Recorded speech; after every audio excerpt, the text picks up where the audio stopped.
నీల్ తెలంగాణ ప్రేక్షకులకు స్వాగతం. ఈరోజు మనం బన్సీలాల్ రాథోడ్ ఖానాపూర్ బీఎస్పీ నాయకుల గారితో ఉన్నాము.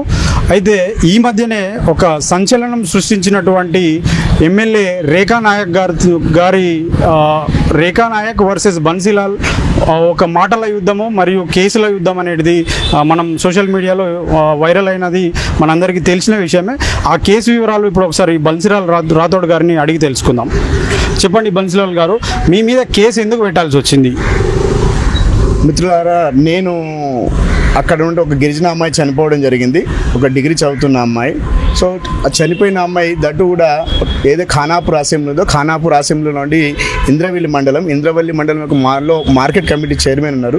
సో వారి ఇల్లు నిర్మల్లో ఉండడంతో నిర్మల్లో అమ్మాయి ఆయన ఇంట్లో చనిపోయింది కాబట్టి మార్నింగ్ నుంచి ఈవినింగ్ వరకు అక్కడ చనిపోయిన తర్వాత టేకింగ్ కేర్ ఎవరు లేరు. వాళ్ళు ఏడుస్తూ ఉంటే, వాళ్ళ పేరెంట్స్ అడుగుతూ ఉంటే, వాళ్ళు వచ్చి మధ్యాహ్నం పూట రోడ్డు మీదకి వచ్చి ధర్నా చేసి మళ్ళీ నన్ను నంబర్ ఆఫ్ టైమ్స్ వాళ్ళు కాల్ చేసిన తర్వాత నేను అక్కడికి గుట్టాగుట్టునే వెళ్ళి ఈవినింగ్ నాకు వెళ్ళేసరికి నాకు 5-6 మధ్యలో అవుతుంది టైము.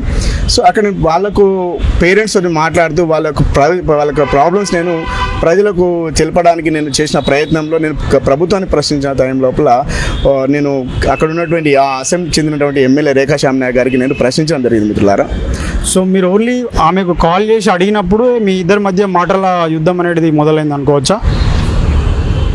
లేదు. విషయం ఏంటంటే నేను ఇక్కడ వాయిస్ ఇచ్చాను. అమ్మాయి మదర్ ఆమె చాలా ఏడుస్తూ ఉంటే ఒక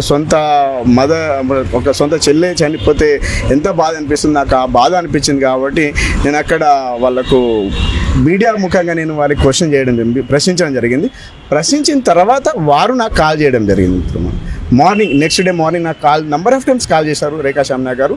నంబర్ ఆఫ్ కాల్ టైమ్స్ చేస్తే నేను ఫస్ట్ ఒక 4-5 టైమ్స్ నేను లిఫ్ట్ చేయలేదు.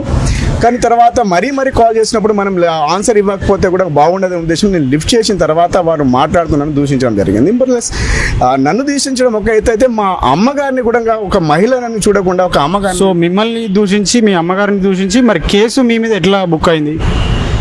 ఇది తెలంగాణ రాష్ట్రంలో కామన్ మ్యాన్కి, సామాన్య ప్రజలకు అంటే ప్రశ్నించే హక్కు లేదనడానికి ఒక ప్రత్యక్ష నిదర్శనం అనుకోవచ్చు. అంటే ప్రభుత్వాన్ని మేము ప్రశ్నించినందుకు ఈరోజు మా పైన కేసు వేయడం జరిగింది మిత్రమా.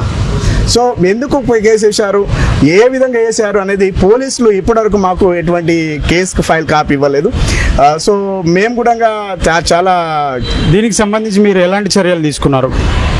సో నేను ఎస్పెషల్లీ తెలంగాణ రాష్ట్రంలో ఉన్నటువంటి ప్రతి ఒక్క బహుజన సోదరులు అర్థం చేసుకోవాల్సిన అవసరం ఉన్నది. ఎందుకంటే ఒక బహుజన్ సమాజ్ పార్టీ నాయకుడిగా, నేను ఒక జిల్లా నాయకుడిగా ఉండి కూడా నాకే ఈరోజు పోలీసులు నాకు ఎటువంటి ఇన్ఫర్మేషన్ ఇవ్వట్లేదు. అంటే నా పైన తప్పుడు కేసులు వేయడం ఒక అయితే, నన్ను అరెస్ట్ చేయడం ఒక అయితే, నేను అక్కడ అరెస్ట్ అయిన తర్వాత నేను అదే ఎమ్మెల్యే పైన నేను కేసు, మరి నన్ను అట్టిగా మా అమ్మని దుర్భాషలాడింది, అదేవిధంగా నన్ను దుర్భాషలాడింది. సో నన్ను దుర్భాషలాడడం ఒక అయితే, అమ్మ అనే జాతిని కూడా చూడకుండా అమ్మ జాతిని అగౌరవపరచడంతో నేను చాలా బాధపడాల్సి వచ్చింది. సో దానికి నేను సిఐ గారిని మీరు కూడా కంప్లైంట్ అనేది ఇచ్చారా రేఖా నాయక్ పైన, ఎమ్మెల్యే పైన మీరు కూడా తిరిగి కంప్లైంట్ ఇవ్వడం జరిగిందా?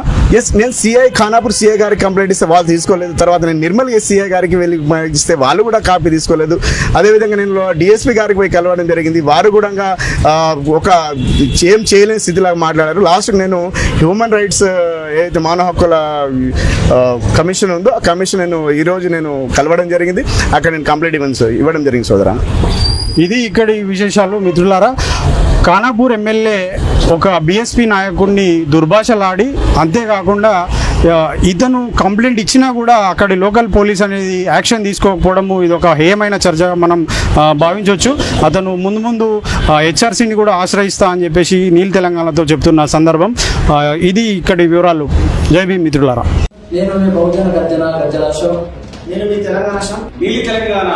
దీన్ని అందరూ సబ్స్క్రైబ్ చేయండి, లైక్ చేయండి, షేర్ చేయండి, కామెంట్ చేయండి. జై భీమ్.